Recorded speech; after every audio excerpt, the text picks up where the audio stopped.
que se encerrou da semana passada, a gente estava falando sobre o Evangelho no Lar, né?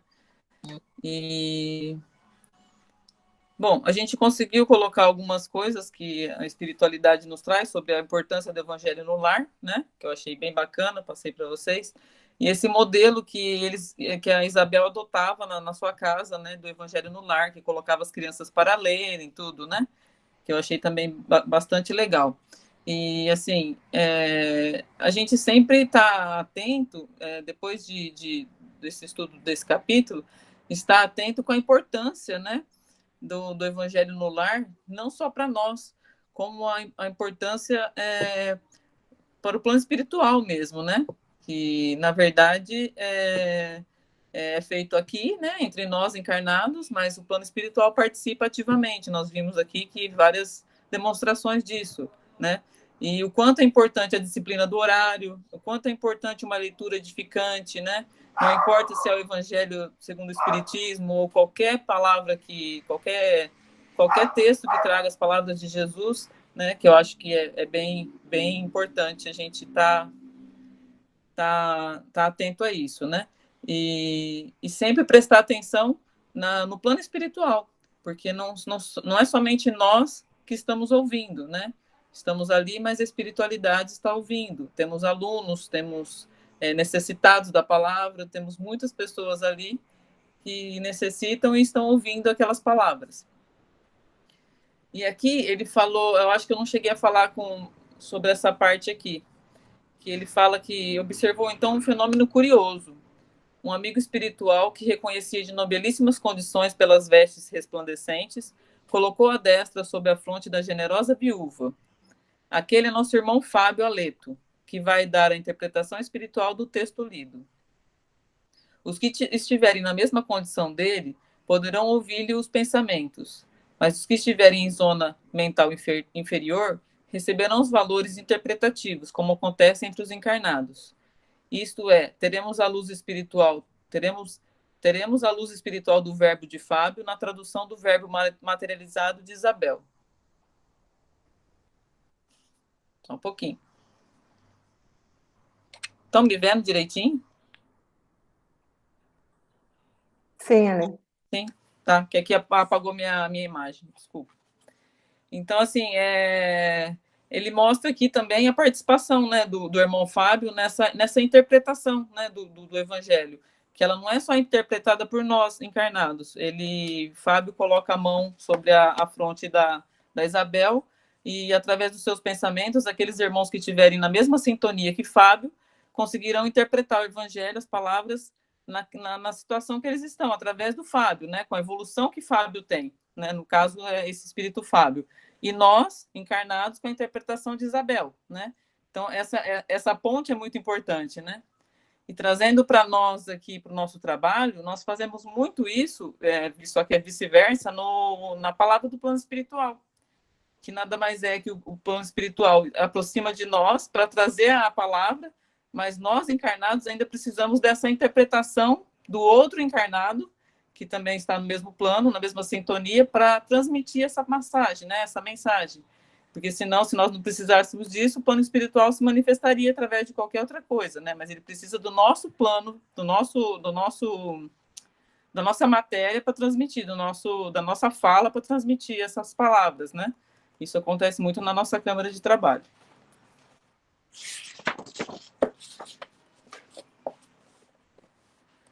Vamos lá. Agora ele vai falar no texto sobre a mensagem evangélica da noite, tá? Eu vou ler algumas partes para não ficar muito maçante, mas eu acho interessante ler bastante da mensagem da noite, porque ela é muito edificante, tá? Vamos lá. A mensagem evangélica dessa noite assevera pela palavra do nosso divino mestre aos discípulos, que o reino dos céus é também semelhante ao grão de mostarda, que o homem tomou e semeou no seu coração. Aí ele coloca mais para frente assim: grande é o oceano, minúsculo é a gota, mas o oceano não é senão a massa das gotas reunidas. Fala-nos o mestre em divino simbolismo da semente de mostarda. Recordemos que o campo do nosso coração está cheio de ervas espinhosas, demorando talvez há muitos séculos em terrível esterilidade. Naturalmente, não devemos esperar colheitas milagrosas. É indispensável amanhar a terra e cuidar do plantio. A semente de mostarda, a que se refere Jesus, constitui o gesto, a palavra, o pensamento da criatura. Há muitas pessoas que falam bastante em humildade, mas nunca revelam um gesto de obediência. Jamais realizaremos a bondade sem começarmos a ser bons. Algumas coisas pequeninas há de ser feita antes de edificarmos as grandes coisas. O Senhor ensinou muitas vezes que o reino dos céus está dentro de nós. Ora, e portanto em nós mesmos, que devemos desenvolver o trabalho máximo de realização divina, sem o que não passaremos de grandes irrefletidos. A floresta também começou de sementes minúsculas. E nós, espiritualmente falando, temos vivido em densas florestas de males criados por nós mesmos, em razão da invigilância na escolha de sementes espirituais. A palestra de uma hora, o pensamento de um dia, o gesto de um momento, podem representar muito em nossas vidas. Tenhamos cuidado com as coisas pequeninas e selecionemos os grãos de mostarda do reino dos céus. Lembremos que Jesus nada ensinou em vão. Toda vez que pegarmos desses grãos consoantes a palavra divina, semeando-os no campo íntimo, receberemos do Senhor todo o auxílio necessário. Concedemos-nos a chuva de bênção, o sol de amor eterno, a vitalidade sublime da esfera superior. Nossa semeadura crescerá, e em breve tempo atingiremos elevadas edificações. Aprendamos, meus filhos, a ciência de começar. Lembramos a bondade de Jesus a cada instante. O Mestre não nos desampara, segue-nos amorosamente e inspira-nos o coração. Tenhamos, sobretudo, confiança e alegria. Essa é a palavra que trouxe na noite aquele ensinamento da Isabel. Eu achei assim tão profundo as palavras, né, que nos toca tanto, que fala da importância de nós entendermos o significado das coisas pequenas antes de querermos realizar grandes coisas, né? A importância de um gesto caridoso, a importância de um afeto, a importância de escutar alguém, né? A importância de uma boa leitura, a importância de um ensinamento que você passa para alguém, um conhecimento seu. Todas essas coisas reunidas formando o nosso oceano íntimo, que é a nossa edificação do Evangelho, que cada um tem que construir dentro de si mesmo, né? E nós somos as coisas pequeninas que formam o todo, como essa grande seara do Mestre, né? Então, nós também somos as coisas pequeninas que formam uma grande coisa, uma gota que forma um oceano. Mas nós temos que parar para pensar que nós temos que formar o nosso oceano, que nós temos que cultivar cada dia uma gota para a gente ter o nosso oceano próprio. E assim fazemos parte de um oceano maior, de uma coisa maior, de uma grande coisa, que é a tarefa do mestre, né? Que é a seara do mestre. E isso vai nos nossos pequenos gestos, né? Aí eu comecei a pensar, né? A gente às vezes tem muita vontade de ajudar o próximo, né? De fazer grandes coisas, né? Eu tenho planos para fazer uma casa de sopa, um refeitório para ajudar as pessoas nas ruas. Isso tudo faz parte de um grande plano, de um grande projeto, mas nós precisamos começar de alguma forma. Nós precisamos dar o primeiro passo. A palavra é iniciar, né? Começar uma reforma íntima de cada um, né? Começarmos a explorar essas nossas qualidades, né? E a transmiti-las, né? E eu achei bacana ele falar da humildade, que ele citou ali rapidinho, que eu acho que humildade é uma barreira para muita gente, né? Porque sermos humildes sairmos de casa e sermos humildes o tempo todo, né? Até na maneira com que falamos com as outras pessoas, até na maneira com que referimos dentro de um restaurante, num supermercado, todos os nossos gestos, todas as nossas atitudes, tem que haver humildade, porque muitas vezes a gente vê pessoas que são humildes, que a gente considera humildes, mas que algum gesto com a outra pessoa, você vê uma arrogância, você vê que ela perde aquela humildade, né? Então, nós precisamos estar preocupados com isso, né? Em sermos humildes em qualquer lugar que estamos, né? Praticarmos isso aonde formos, com quem for, né? E iniciarmos isso com os mais próximos, né? e nós temos maridos, filhos, netos, começarmos a devagar com os mais próximos a nós, e assim construirmos esse oceano dentro de nós, que é trabalharmos na seara de Cristo, né? E assim um dia possamos, reunidos, fazer essa seara acontecer, fazer essa boa nova acontecer. Eu acho que essa, assim, foi o que me pegou, assim, o ensinamento mais importante, né? Que façamos algo agora e que iniciemos, nem que for pelo sentimento de gratidão, que já é um grande sentimento, né? E eu inicio a minha retomada disso tudo, minha construção do meu oceano, com um sentimento de gratidão, agradecendo vocês por tudo, né? Agradecendo os amigos, agradecendo essa casa bendita que me ampara, me acolhe, agradecendo a oportunidade de estar aqui, de aprender, de estudar, e essa, para mim, é o meu primeiro passo, é gratidão. Muito legal, Alessandra. Eu gostaria de comentar um pouquinho, se me permitir. Um pouco antes da mensagem, né, a Isabel? É isso? Isabel. Isso. A Isabel, ela fala assim, ó, a jovem suicida se matou por excessivo, né, afirma o jornal que a jovem suicida se matou por excessivo amor. Entretanto, pelo que vimos aprendendo, estamos certos de que ninguém comete erros por amar verdadeiramente. Isso eu achei uma coisa muito bonita, né, a interpretação de Isabel para com os filhos, ensinar que muitas vezes aqui na matéria a gente tem uma visão, uma interpretação muito distorcida do que é o amor verdadeiro, né? E aqui a Isabel, ela está colocando novamente os filhos no rumo desse amor, né? Ninguém comete erros por amar verdadeiramente, né? Isso a gente pode ver porque quando Cristo abraçou a humanidade, entrando aqui na carne, na matéria, ele amou do instante que ele chegou aqui até o instante que ele partiu, que ele esteve aqui entre nós, e você vê que ele não cometeu erros, né? E como a gente percebe e a gente acaba obtendo informações através da doutrina, espíritos puros não estão mais fadados a errar. Por quê? Porque eles amam verdadeiramente. Isso eu achei muito interessante, essa interpretação da Isabel. Sim, muito bonito isso, Ju. É o amor puro, né, e verdadeiro, né? Nós temos que praticar muito ainda. Alessandra, uma coisa que eu achei interessante disso que o Juliano falou também, que eu aprendi, que a Isabel falou para os filhos.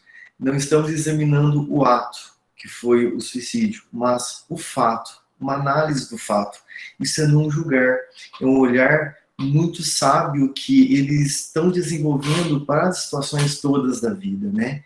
E eles acabam também não se desequilibrando com a situação que aconteceu, no sentido de que não existe um julgamento, existe uma análise. E isso traz digamos, uma proteção vibratória quando a mente trabalha dessa forma, né? Então, eu aprendi bastante com esse trechinho. E ela ensinando também os filhos, desde criança, a perder um romantismo de um mundo perfeito, já mostrando que existem situações assim e que a cada vez que eles verem essas coisas acontecendo, quando eles forem adultos ou na adolescência, que eles vão encontrar situações assim, para que eles tenham um olhar de compaixão, um olhar que eles podem ajudar de alguma forma ou não, fazer essa análise e ao mesmo tempo não julgar. Isso eu achei interessante. E você fez uma análise, né, da intuição que foi passado para Isabel durante a explanação do Evangelho, mas agora só trazendo digamos assim, ao ocorrido ali que me chamou a atenção. Ela estava explicando para eles, para as crianças, mas grande quantidade do que ela falava não era dela, então ela estava aprendendo. E quando as pessoas estão fazendo uma palestra, dando uma explicação ao Evangelho no lar, às vezes a pessoa pode achar que está só ensinando, está só explicando o que sabe, mas na verdade, grande parte não é dela e ela está aprendendo também com o que ela está sendo intuída e está falando. Ela é um aprendiz tanto quanto os que estão ouvindo. Ela é como se ela fosse um instrumento. Assim também na câmara, né, de tratamento espiritual. O doutrinador está conversando com o espírito, ali é muito mais intuído, inspirado às vezes do que a gente pensa, então ele está aprendendo profundamente com a doutrinação que ele está fazendo, com os conselhos, as dicas que ele está dando, ele está aprendendo às vezes tanto quanto com quem está ouvindo, né? Tamanha influência da espiritualidade nas nossas vidas, nessas ações boas. E nas ruins também, né? A pessoa está conectada com mal sintonizada, ela também vai ser induzida e vai ser inspirada a falar coisas negativas. Só isso. É isso aí. Complementou. Alguém quer falar mais alguma coisa? Então vamos encerrar esse capítulo, né? E lembrarmos sempre da importância do Evangelho no lar, lembrarmos sempre do que foi ensinado e passado para todos nós, né? Que precisamos começar, iniciar, de alguma forma, essa construção íntima de cada um, né? E a importância disso, e a importância de sabermos amar, né? E não julgar, sermos humildes, e tudo que esse capítulo tão pequeno trouxe de tanta coisa importante, né? Eu acho que fica aí essa mensagem, né? O Evangelho no lar nos aproxima entre nós, familiares, né? Nos aproxima muito, né? Quando todos conseguirem trazer seus filhos e maridos para o Evangelho, vão ver quanto isso traz uma luz dentro de casa, dentro da casa da gente, tá? Eu agradeço, e agora eu vou passar a palavra para o nosso próximo orientador, que é o Ju. Valeu, Ale. Então, eu vou dando continuidade. O capítulo 36, que nós estudaremos agora, né, que é o Mãe e Filhos, traz algumas lições bem interessantes e a gente pode discutir. E ele fala assim, a palestra de Isabel continuava. André Luiz e os outros desencarnados presentes recolhiam observações interessantes. Né, como a Alessandra colocou na aula da semana passada, a gente não tinha, né, e a gente viu isso no livro, a gente não tinha somente a família da Isabel, ali, os encarnados, junto com aquela Pleiade, né, que chegou, que é o André Luiz, o Aniceto e o Vicente. Então tinham mais pessoas ali, né, tinham outros espíritos que estavam ali junto. E aí a palestra continuava, né, então todos eles estavam recolhendo essas informações e observações interessantes. E aí Aniceto esclarece uma coisa que eu achei muito interessante, muito importante. Ele fala assim, ó, cada qual receberá a luz espiritual conforme a própria capacidade. Há muitos companheiros nossos aqui reunidos que registram o comentário de Fábio com mais dificuldade que as próprias crianças ali encarnadas. Experimentam ainda grandes limitações. Aqui ele estava falando, porque vocês se lembram, né? O Fábio, ele se aproximou de Isabel pela fronte e começou a transmitir a mensagem, a interpretação evangélica que a mensagem, né, que a Isabel costumava fazer no Evangelho no Lar, como nós também fazemos. Mas aqui é interessante essa observação, eu faço principalmente, porque às vezes a gente está em câmaras de auxílio mediúnico, auxílio espiritual, e alguns espíritos que se manifestam, eles não conseguem alcançar. Eles não conseguem alcançar a mensagem do dirigente, eles não conseguem alcançar, muitas vezes, a mensagem que o mentor está passando. Né? Então, é mais ou menos o que acontece aqui. Alguns espíritos que estavam ali naquela casa, naquela noite, para participar daquele evangelho, estavam ouvindo as interpretações que a Isabel estava fazendo. Eles não estavam conseguindo recolher as informações, interpretações, toda a transmissão que o Fábio estava fazendo. A gente percebe que André Luiz, o Aniceto, o Vicente, eles estavam recolhendo as informações do Fábio, né, talvez com mais clareza do que aquilo que a Isabel transmitiu. Mas existiam espíritos que, até mesmo as crianças ali encarnadas, né, com toda a limitação do corpo físico, elas estavam recolhendo mais informações que esses espíritos.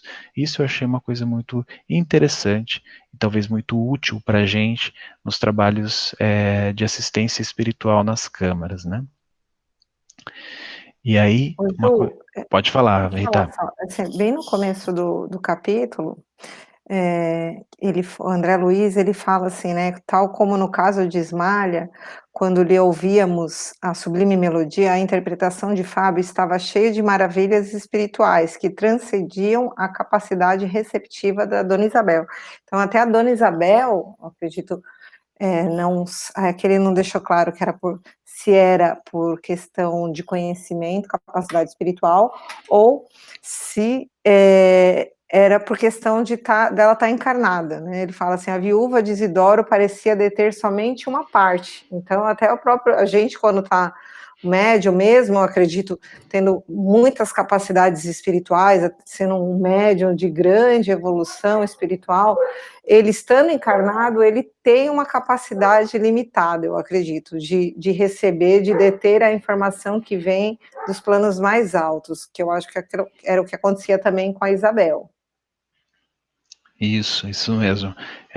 Essa limitação, né? A gente que é médium e a própria experiência dos médiums ao nosso redor, a gente não consegue pegar 100% daquilo que o espírito está transmitindo, né? Nos cursos de educação mediúnica a gente aprende isso. A gente tenta se policiar, tenta se melhorar para conseguir alcançar isso. Pode falar, Douglas.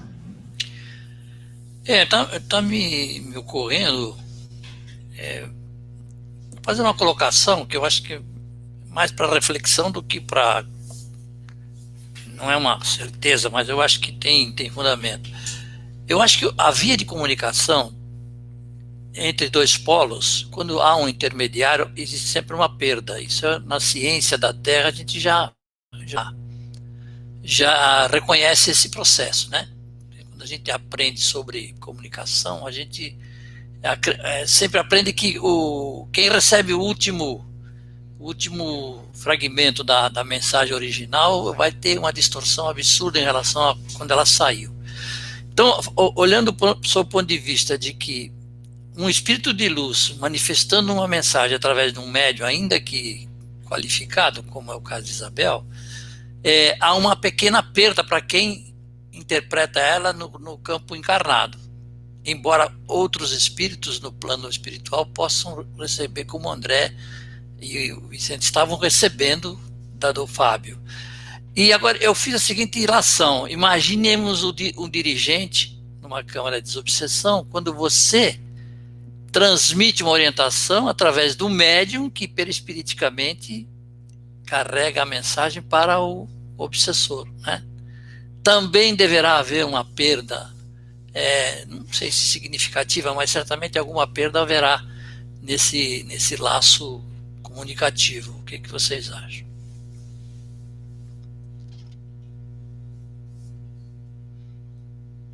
Eu acredito que sim, Douglas. Assim, pelo que eu já li na literatura, né, sempre acontece quando esses espíritos não estão em plena sintonia na corrente mental, né, que a gente vai ver isso lá no Mecanismos da Mediunidade e um pouco para frente no Missionários da Luz.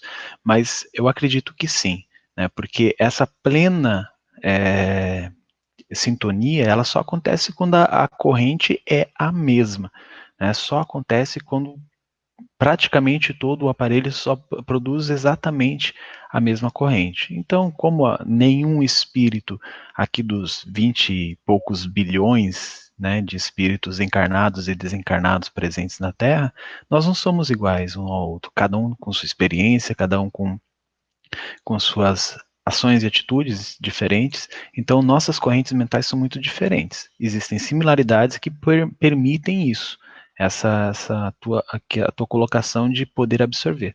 Mas é claro que eu acredito, né, isso é uma interpretação minha, que sim, existe uma perda, sim. Não sei o que os outros acham, se gostaria de se colocar. Bom, as percepções de auxílio da caçula. Isso eu achei muito interessante também, quando ela fala assim, né, quando ela faz uma observação, né, que ela começa, a Isabel começa a falar do auxílio que eles estão recebendo do pai desencarnado, né, do marido desencarnado, que a espiritualidade está sempre presente, após esse evangelho, né, aquela conversa que eles estavam tendo, e aí a caçula faz assim, ó, é mesmo verdade, eu vi papai ajudando a segurar o bolo que Dona Cora nos trouxe no domingo.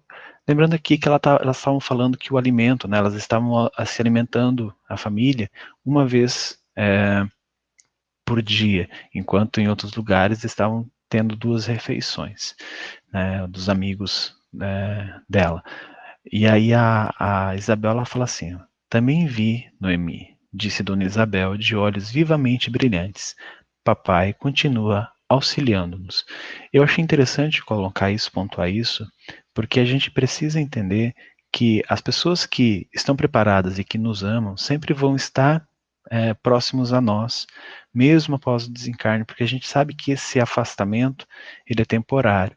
Então, isso também a gente pode perceber nas nossas câmaras de auxílio espiritual. Né? Muitas vezes existem espíritos que estão lá para auxiliar, mas aí entra naquela concepção que a gente pontuou antes, né, do amor verdadeiro, aqueles que amam verdadeiramente, eles não cometem erros, mas alguns casos, esses espíritos que vêm, se aproximam, que querem ajudar, podem acabar cometendo alguns erros que podem estar atrapalhando os assistidos. Não é o caso narrado aqui, né? A gente vai perceber isso no final do capítulo, né, do capítulo seguinte, que Isidoro e Isabel têm uma comunhão espiritual muito grande, muito elevada. E realmente aqui o pai das crianças estava realmente ajudando. Né? E aí a lição, aquele espírito rebelde, né, como o André Luiz traz no livro, que é o menininho lá, né? E quando ele faz as colocações para a mãe, para a Dona Isabel, né, que todos vocês viram no capítulo, e ela responde para ele magnificamente. Eu achei muito bom essa resposta, uma resposta, você consegue perceber que é de um espírito que tem uma compreensão muito grande. Ela fala assim, não estamos aqui num jardim de infância, meu filho, estamos no jardim do lar, competindo-nos saber que as flores são sempre belas, mas que a vida não pode prosseguir sem a bênção dos frutos. Por onde andarmos no mundo, receberemos muitos alvitres da mentira venenosa. Isso aqui é uma coisa muito interessante que eu até destaquei, né? Essa figura de linguagem que ela utilizou, as flores são sempre belas, mas essas flores, elas precedem o fruto, aquele que alimenta, aquele que sustenta. Né? Então, eu acho que essa interpretação da Isabel foi muito bonita. Não adianta nada a gente ter um monte de conhecimento, realmente construir grandes belezas aqui na Terra, se essas grandes belezas exteriores não gerarem frutos, não gerarem alimento, né? Alimento que eu digo, um alimento espiritual, um alimento social, um alimento moral, que possam ser compartilhados na forma de frutos. A flor é muito bela, mas o fruto sustenta. Né? Essa é a minha interpretação. Se alguém tiver uma interpretação diferente, por favor. E a insistência na desventura. Eu achei muito interessante, porque o menino ficou insistindo, né? Vocês viram no capítulo, ele começou a insistir com a Isabel, e ele fala assim, mãe, eu gostaria de alugar esse salão aqui para a gente ter condições melhores. E aí a Isabel fala que não, que ela não gostaria que isso fosse feito, porque aquele é um lugar que ela dedicou para as suas orações, para que estar sempre em sintonia com o plano espiritual, que aquilo era algo que fazia bem ao coração dela. E aí ele fala, mas e se eu insistir? Aí ela fala assim, ela responde para ele, se você insistir, será punido, porque eu não sou mãe para criar ilusões perigosas ao coração dos filhinhos que Deus me confiou. Se muito amo a vocês, precisarei incliná-los ao caminho reto. Essa concepção de Isabel, né, de saber que os filhos são confiados de Deus a ela. Ela não tem a posse dos filhos. São espíritos confiados aos cuidados dela nessa condição de mãe. E ela sabe que ela não pode alimentar ilusões que são verdadeiros perigos para os filhos, né? Para aqueles espíritos que estão sob os cuidados dela. Eu só não lembro de qual livro da Joana de Ângeles que eu li isso, mas ela fala assim, né? Pais, o que vocês vão fazer quando vocês chegarem lá do outro lado e a tua consciência perguntar o que foi feito do espírito colocado aos seus cuidados? Né? Então, isso eu achei muito bonito, que eu lembro que eu li isso na época que eu era dirigente de mocidade, então eu achei muito importante. E isso me marcou profundamente, porque a missão dos pais é uma missão verdadeiramente sublime, mas ela é de uma importância imensa. E aí, o André, ele comenta, né? Admirei então profundamente aquela bondosa mulher, que se dirigia à filha mais velha como amiga, às filhinhas mais novas como mãe, e ao filho orgulhoso como instrutora sensata e ponderada. Então, percebia-se que mesmo aquele espírito orgulhoso, mesmo aquele espírito rebelde, ela poderia ensinar com amor, ela poderia orientar nas bases, né, com as bases do amor, mesmo sendo uma estrutura sensata, de pulso firme. Eu vejo isso, né, eu trago isso para nossas correntes de auxílio nas casas espíritas. Nós, como médiuns, como dirigentes, como orientadores, desses amigos, né, de espíritos infelizes ou espíritos sofredores que estão nas câmaras, nós precisamos ter esse comportamento de Isabel, orientar com amor, né, não permitir que as ilusões, nessas ilusões perigosas, dominem o coração e eles continuem nessa estrada, continuem nesse caminho. Eu vejo que a nossa função, a nossa participação nessa seara do Cristo é desses orientadores, como a dona Isabel, né, que pode orientar com sensatez e ponderação a esses espíritos rebeldes, espíritos orgulhosos, espíritos raivosos, toda essa qualidade de espíritos que ainda não conseguiu enxergar algumas verdades do Evangelho, e a gente pode auxiliar, né, não só na qualidade de dirigentes que vão conversar com os espíritos, mas aqueles espíritos que a gente sente se aproximando na Câmara e que a gente pode dar as orientações através do nosso campo mental, através da nossa corrente mental. Eu terminei esse capítulo, se alguém gostaria de comentar alguma coisa, senão eu já passo para o próximo. Hoje realmente acho que eu consigo terminar.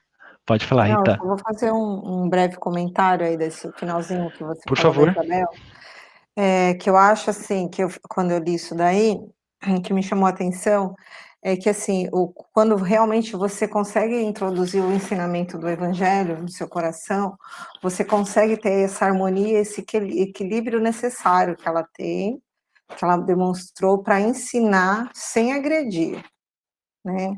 Então, às vezes assim, a gente está nessa tentativa ainda, a gente às vezes consegue conter a nossa reação, e aí a gente até às vezes dirige a palavra com calma, aparentando uma certa harmonia, que é uma tentativa, né, mas às vezes o coração ele está ali respondendo, mostrando outra coisa, né, e que o André Luiz mostrou para a gente que quando o coração está realmente ligado com o que você fala, aí tudo fica harmonioso. Foi que ele destacou lá da energia que estava saindo do tórax dela, né? Uma energia porque ela falava o que realmente ela estava sentindo. Então, eu acho que esse é o caminho que a gente precisa praticar. Para conseguir emanar esse tipo de energia nas câmaras também, né? Que é muito As necessário. câmaras é fácil, difícil é em casa, na rua. Mais alguém gostaria de comentar? Ivens? E Rita, isso tudo que você falou, quando a gente também, uma outra forma de ver a situação é de uma forma racional, quando a gente coloca assim, desde que eu nunca julgue, eu tente não julgar, eu compreender as necessidades daquela pessoa, a necessidade dela é isso atualmente, e entender esse momento da pessoa, aí também é mais difícil a gente se perder nessa questão de se irritar na hora, e de desarmonizar, porque às vezes a gente tem vontade de dar uma resposta, fala, não, que besteira que você está falando, que besteira que você está fazendo, às vezes vem essa reação na gente, mas aí, quando lembra do julgamento que está fazendo, aí já também dá aquele 2 passos atrás, espera aí. E é uma forma também de racional de lidar com isso, para a gente não se perder nessas emoções e sentimentos que vêm na hora, no ímpeto. Juliano? Pode falar, Rose. Então, né, é igual a Rita estava falando, né? Dentro de casa que o negócio pega, né? Então é bem assim, né? E quando a gente consegue estar pondo em prática, né, o evangelho que a gente tá aprendendo, quanto a gente evita, né, traumas familiares, quanto a gente consegue direcionar esses espíritos, né, para um caminho melhor, né, de tudo que acontece no mundo, né? Então é bem importante mesmo essa segurança de direcionar os filhos. Com certeza, Rose, com certeza. Obrigada. E, pessoal, então a gente vai começar o capítulo 37, né, no santuário doméstico. E ele começa assim, ó. Terminando o culto familiar, um dos companheiros também rendeu graças. E Aniceto falou assim, ó. Esperamos que esses celeiros de sentimentos se multipliquem, disse Aniceto sensibilizado. O mundo pode fabricar novas indústrias, novos arranha-céus, erguer estátuas e cidades, mas sem a bênção do lar, nunca haverá felicidade verdadeira. Então, assim, por mais que a gente faça grandes construções, grandes transformações aqui na matéria, né, aqui na nossa Terra, a gente não vai alcançar aquela questão do Livro dos Espíritos, onde Kardec pergunta, compete ao homem ser feliz aqui na Terra? Né? Então os Espíritos respondem brilhantemente que isso ainda não é o que a humanidade vai alcançar. Né? Isso não é deste mundo, a felicidade não está aqui na matéria. Então, sem a benção do lar, ontem mesmo o Francisco na palestra falou muito sobre isso e eu achei brilhante, da escola do lar, do momento do lar, para que a gente possa realmente construir. Você percebe nesses capítulos anteriores que a Isabel ela estava realmente construindo essa bênção no lar dela, através do evangelho, através da prece, que a gente vai ver logo mais, mas principalmente almejando que os espíritos que estavam sob o cuidado dela alcançassem essa felicidade verdadeira que cabe aqui na Terra, né? A gente sabe que não cabe a felicidade completa, né? A felicidade de mundos purificados, de mundos celestes, mas a felicidade que nós podemos alcançar nesse mundo e, claro, melhorando a cada dia, através do lar. E aí, eles falam sobre a pureza dos alimentos. Eu achei muito interessante essa parte, e eu já vou comentar por quê. A Aniceto fala assim, ó, em oficinas como essa, se referindo à casa, né, de Isabel, que mora com os filhinhos, explicou o instrutor amigo, é possível preservar a pureza de nossas substâncias alimentícias. Isso quer dizer, a pureza de todos aqueles alimentos. Eles foram servidos, né, de uma comida que o André Luiz não conseguiu explicar no plano espiritual. Mas aí, é claro que a gente sabe que todo o plano espiritual de um ambiente reflete no plano material. E ele continua, ele fala assim, os elementos mais baixos não encontram neste santuário o campo imprescindível à proliferação. Temos bastante luz para neutralizar qualquer manifestação da treva. É interessante isso, né? A gente fala muito para os nossos assistidos e também para aqueles voluntários da casa, façam o evangelho do lar, não esqueçam o evangelho no lar. Nesses tempos de isolamento social, onde todos estão com as mentes um pouco conturbadas, não esqueça o evangelho no lar, mantenha a vigilância. Então, é um momento onde você consegue, né, a gente vai ver mais para frente, ele falando sobre a prece, e a gente consegue manter a nossa casa, vamos dizer assim, esterilizada contra essas proliferações de coisas que a gente nem sabe o que é espiritualmente, que estragam um alimento espiritual, né, pelo que o Aniceto está falando aqui, e consequentemente o alimento da carne, o alimento da matéria. Né? Então a gente tem que prestar atenção, e aí é onde a gente tem a grande importância do evangelho no lar, a grande importância porque nas câmaras de auxílio a gente bate nessa tecla todas as noites, né? Olha, o assistido chega e a gente pergunta como foi a semana, e a segunda pergunta, como foi o evangelho no lar? Né? Então eu achei interessante. Pode falar, Ivens. Ah, desculpa, eu esqueci de desligar o microfone, foi mal. Sem problemas. Se alguém quiser falar alguma coisa sobre isso, mas essa é uma coisa que eu acho muito interessante, né? Principalmente para nós que estamos nas câmaras, termos essa ciência. Às vezes a gente percebe que as pessoas repetem: ó, você precisa fazer o evangelho no lar, você precisa fazer o evangelho no lar, mas não tem a dimensão do que é o evangelho no lar. Então aqui a gente tem um aspecto que eu acho muito bonito, muito interessante, com muita informação. E aí ele fala de um fenômeno delicado, um delicado fenômeno que ele estava vendo. É aquele fenômeno daquela menininha que estava com a senhora, né? E que ela vai e colhe um cravo, né, uma florzinha lá no jardim. Aí ele fala assim, ó, vi a menina colher a flor, retirá-la da haste, ao mesmo tempo que a parte material do cravo emurchecia, quase de súbito. Isso eu achei muito interessante, e aí a mãe dela a repreendeu. Que isso, Regina? Não temos o direito de perturbar a ordem das coisas. Não repitas, minha filha. Desgostaste a mamãe. Por que eu marquei, pontuei isso aqui? Isso me chamou muita atenção.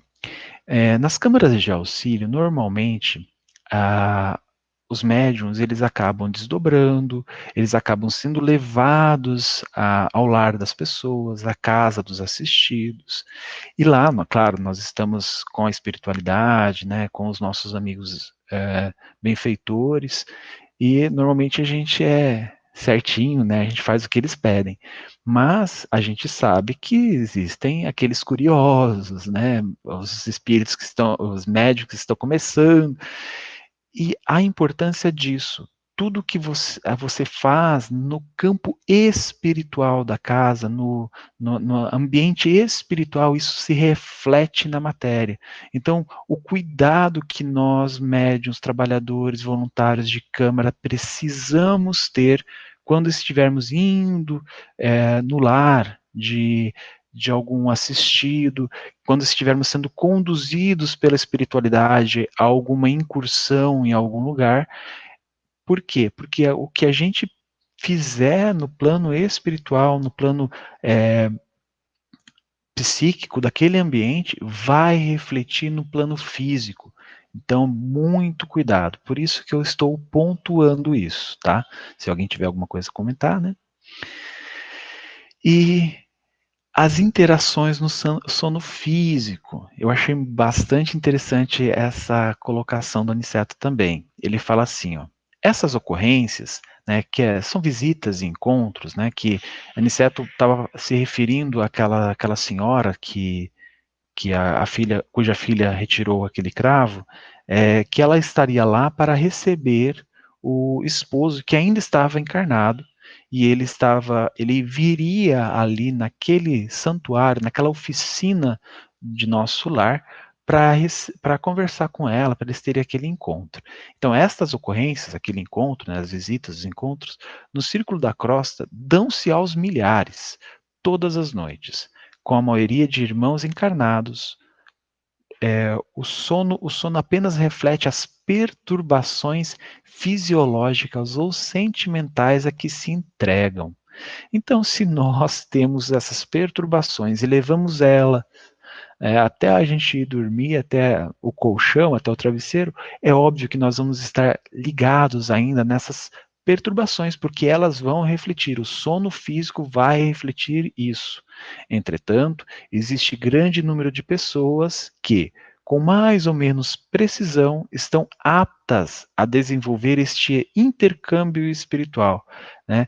Como é bom quando a gente tem esse intercâmbio com os nossos amigos da espiritualidade, quando a gente é levado, como a gente fala, para auxiliar, para ser voluntário, como é bom, como isso refaz a gente, né? Por mais que a gente esteja cansado no outro dia, mas psicologicamente, energeticamente e espiritualmente a gente está muito bem, né? Então, isso aqui é uma observação muito importante para a gente fazer para os nossos, quando os nossos assistidos forem nos relatar alguma coisa, né? Como está sendo o seu sono, né? Tudo isso que você está me falando, todas essas queixas que você colocou aqui na ficha, tudo isso você está levando o seu dia inteiro, você está pensando nisso, você está preso a isso, então a gente sabe que aquela noite mal dormida que essas pessoas estão tendo são reflexos dessas perturbações, né?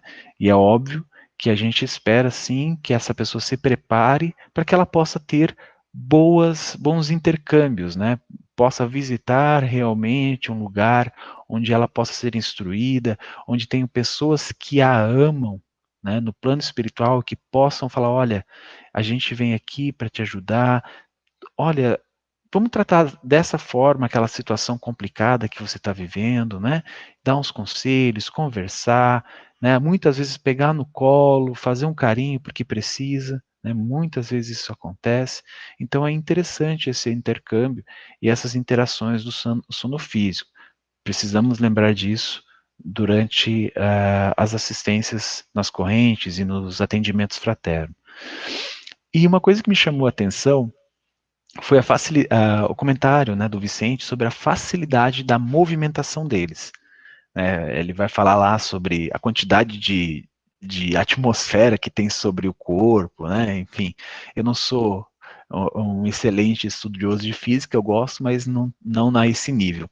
E aí, Aniceto, ele comenta, né? Imaginemos o círculo da crosta como um oceano de oxigênio. As criaturas terrestres são elementos pesados que se movimentam no fundo, que a gente está aqui embaixo, enquanto nós somos as gotas de óleo que podem voltar à tona sem maiores dificuldades pela qualidade do material de que se constituem. Isso é muito importante, esse comentário e essa visão, para os próximos livros que a gente vai ver aqui no nosso estudo, né? Dessa facilidade dos mentores poderem retornar, sair de zonas pesadas, zonas de sofrimento, zonas que não com energias mais densas.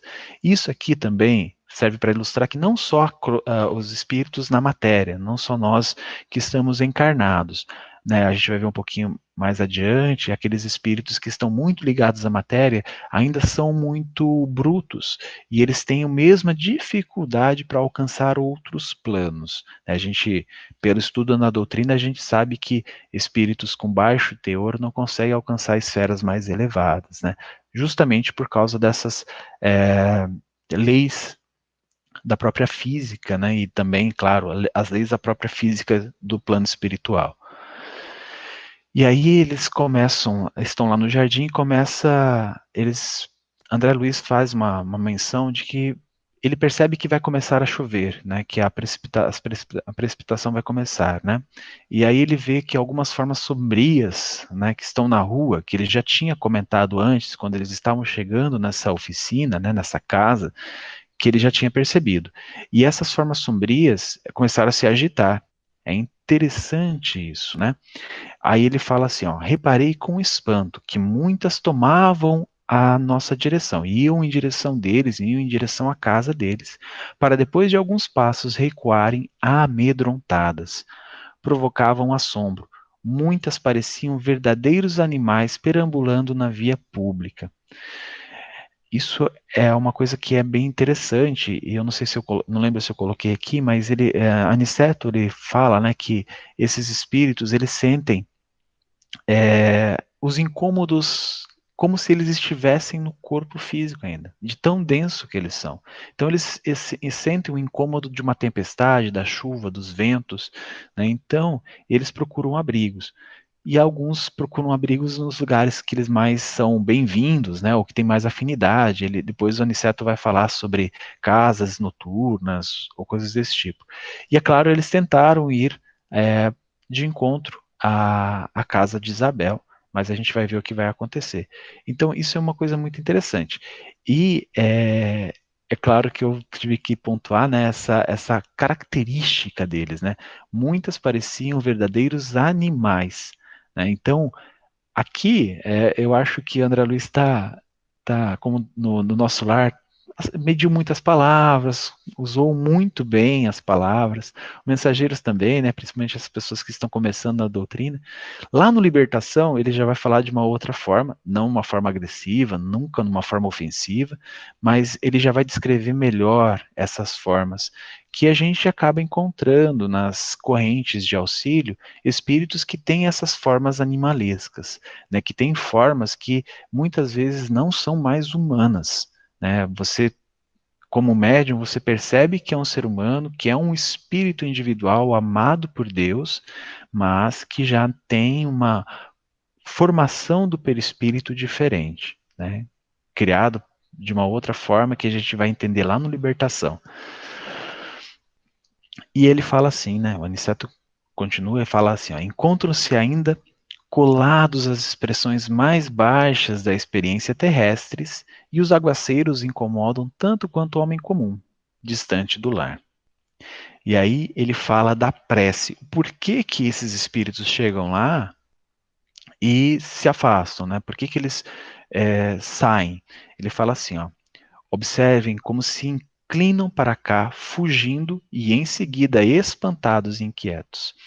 Estamos colhendo mais um ensinamento sobre os efeitos da prece. Nunca poderemos enumerar todos os benefícios da oração. Essa informação eu achei fantástica, né? Que ele, Aniceto, né, um dos grandes tarefeiros de nosso lar, ele não vai conseguir falar, enumerar e contar todos os benefícios da oração. Toda vez que se ora num lar, prepara-se a melhoria do ambiente doméstico. O lar que cultiva a prece transforma-se em fortaleza. Né? Então, além daquela observação sobre os alimentos, sobre a psicosfera, sobre a esfera espiritual, sobre a organização, né, que a mãe da Regina coloca lá, advertindo a filha, o lar que cultiva a prece transforma-se em uma fortaleza. Então, a gente tem que ter ciência disso, dessa importância. E aí, no final, né, quando Isabel já está dormindo e desprende-se do seu corpo, né, mostrando-se bela, mostrando-se linda e radiante, diferente, ela dá as mãos com o marido, né, Isidoro, e ele faz Aniceto faz uma incrível observação. Observem vocês como a felicidade divina se manifesta no sono dos justos, daqueles que realmente colocam o evangelho na sua vida em ação. Poucas almas encarnadas conheço com a aventura desta mulher admirável, que tem sabido aprender a ciência do sacrifício individual. E eu encerro essa noite os 2 capítulos. Por favor, se alguém tiver, abra o microfone e comentem.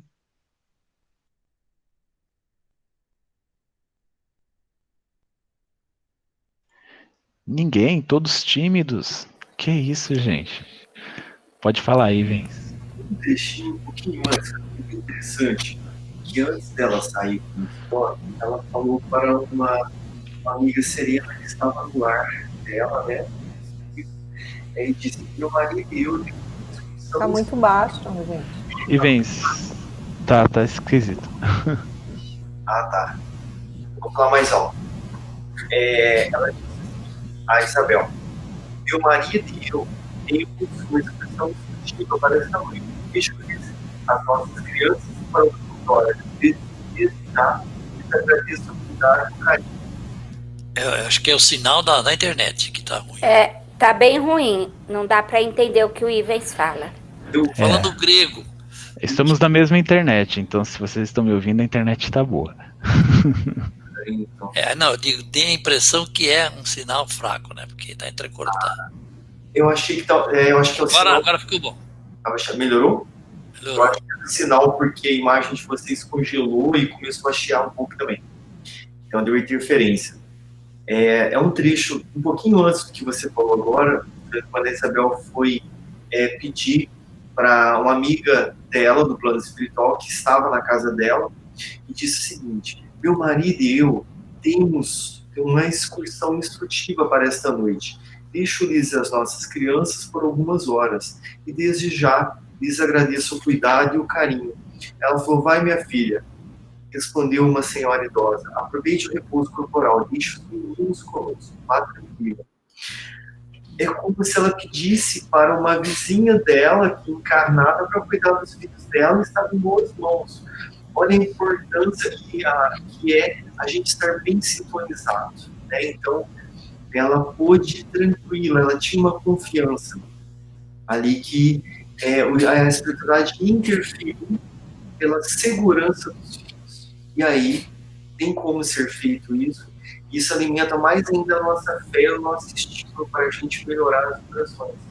Acho que vocês não estão ouvindo, né? Não. Eu ouvi sim, Iven, só no final que estava meio ruim. Eu ouvi também. Então tá bom. É isso aí, gente. Eu só queria fazer um pequeno comentário. Eu acho que você abordou todos os aspectos importantes do texto, desses 2 capítulos. E, como sempre, André é muito pródigo, né, em trazer aspectos da doutrina que enriquecem a nossa compreensão. E, às vezes, a gente, por mais que nos dediquemos ao estudo e à busca pela, digamos assim, compreensão do que seja doutrina e do que seria o nosso papel, estamos limitados de qualquer forma, porque somos singulares, a questões que nem saberíamos explicar.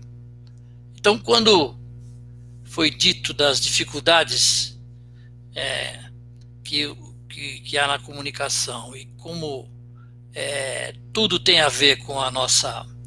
Quando se falou, por exemplo, aquilo que a Rita comentou, da dificuldade de fazer com os filhos, tratar um filho, ora como amigo, ora como pai ou mãe, ou ora como instrutor, eu queria recomendar a vocês que são mais jovens, e não estou fazendo agora, não estou brincando, estou falando sério, porque quando foi feita essa abordagem, eu fui buscar lá atrás, né?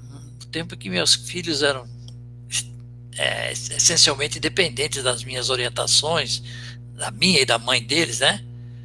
E reconheço que algumas vezes agi como instrutor, outras agi como pai e outras agi como amigo. Mas outras vezes agi como carrasco. Entende? Agi com despotismo, com uma tirania, não voluntária, nem consciente, mas agi. De maneira que nós precisamos ter muito claro isso quando tratamos com os nossos filhos. Será que é hora de ser instrutor? Ou é hora de ser apenas amigo? Ou então é hora de ser amoroso, né? E isso é uma coisa que a gente faz na razão direta do nosso preparo trazido, né? Seja de outras encarnações, ou seja, conquistando naturalmente na vida, mas nem sempre fazemos de maneira clara, conscientemente, que estamos agindo assim ou assado. Não sei se vocês me entenderam. Entende? Né? A gente quer o melhor para os filhos. A gente costuma dizer na quarta-feira para as pessoas que vêm que nós temos a obrigação, embora temos a obrigação de respeitar o livre-arbítrio, né, dos nossos filhos, porque eles não são nossos, nós temos a obrigação de orientá-los, temos a obrigação de induzi-los ao melhor, né? Temos a função orientadora. E hoje a André acabou de enriquecer profundamente esse conceito e a gente precisa levar ele muito a sério. É isso aí, meus queridos. Obrigado. Obrigado, Juliano. Obrigado, Alê. Viu? Parabéns para vocês.